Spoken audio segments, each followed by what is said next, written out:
Umukoro gwo kurundana sente zo kumaririza icombeko cyo buraro bw'abojo n'abishya ishimero ya Charugu Secondary School guhikirwa abantu binja barimo abanyishengero ku rugombyanka bitari umwe na bimwe kandi babandize gukomera begentanda namwe hate kinyenda mu kikwate. I pray that you remain teachable murinde mibiri yanyu murinde amagara ganyu mutakaga shoshore kamwe birukwita bana banje nabagambira nti ecyanguze ikindi mukine hati muri nacho mukuratire byari kubahabura mukwatanize ma staff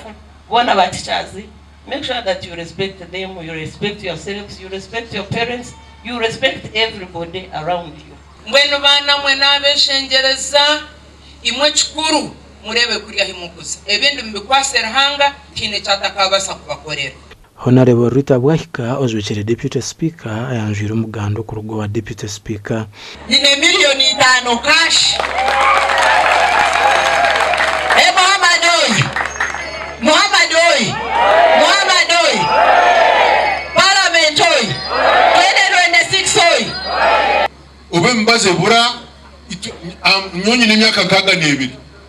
irwaro rukartura rugasi mwende nakuzire kongati nyino kushemererwa ngo buri gomboro mu mukuru hari umuherese 3 message yanje ahabazire negereti abana bamazire biro bingi mutabine abana baza kwiko mu cyaro mucendeza imirimo y'ibintu mukora murebe ngo mwaba n'abana abo ishomero gatanu ku magwaro ku Rwanda cyana na 5 kandi babasize kurundana miliyoni 3.5 n'enshaho 250 za simindi umugandi empunjo ku rugo mu kampu ya Chaka ya kabiri mu district ya Chegegwa nibe kwaso kuyongera kwimondano yo maka ahabwo baro kugira ngo bwo yongire abantu bagira ngo kutunga cyo kuri no rutaro ahabo utagera sente nawo kuhinga cyongizo mutabango no kubura kasente ko gukoresa akasente ko kweyamba tutina kasente turi abana ko mwene n'icyo kubaza mukimanya ngo ibega niturusobora kera mutwe ili bega hii haiwezi kabisa abasaidia baino buzibusaha zina abasaidia tabakera muno kubaza kama babona bako na shida na yao babona baminja baonge yake sana abasaidia nabaterwa babibi na basawe baba wanapiga abasaidia bari kuchumba baba unakutana iko apiga no mu bitabo ni mubabingayo ayitweke gombora yankanja jirra ikire na settlement ya Chaka tuyine challenges nyingi ka cost challenge kwata ho mununga nayo gushuma kana munungu gushuma byo kuriyana n'amatungo kuretereza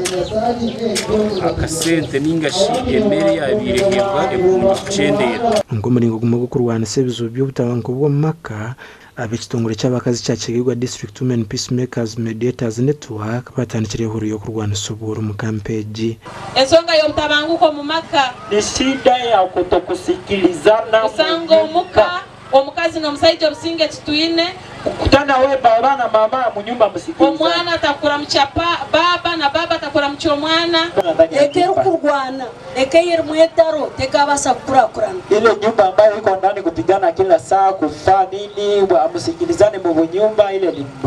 ni mwana mutureba nko kuturya disi munabaona bako pale bananyirira nogira ngo twina abashija batari kutwikiriza kore mirimo yitu kama bako na babana ambaye baitikie kukuya hapo kama bakuya hapo twakubira ni twija abange kuya tubegesa tukore bitusibire abantu bongera bashomesa bakazi bo mu campaign okuba kubasa kwekorera bakareka kushabiriza abashija gashaka Onesmus Ndiana bo na Philip Murangira.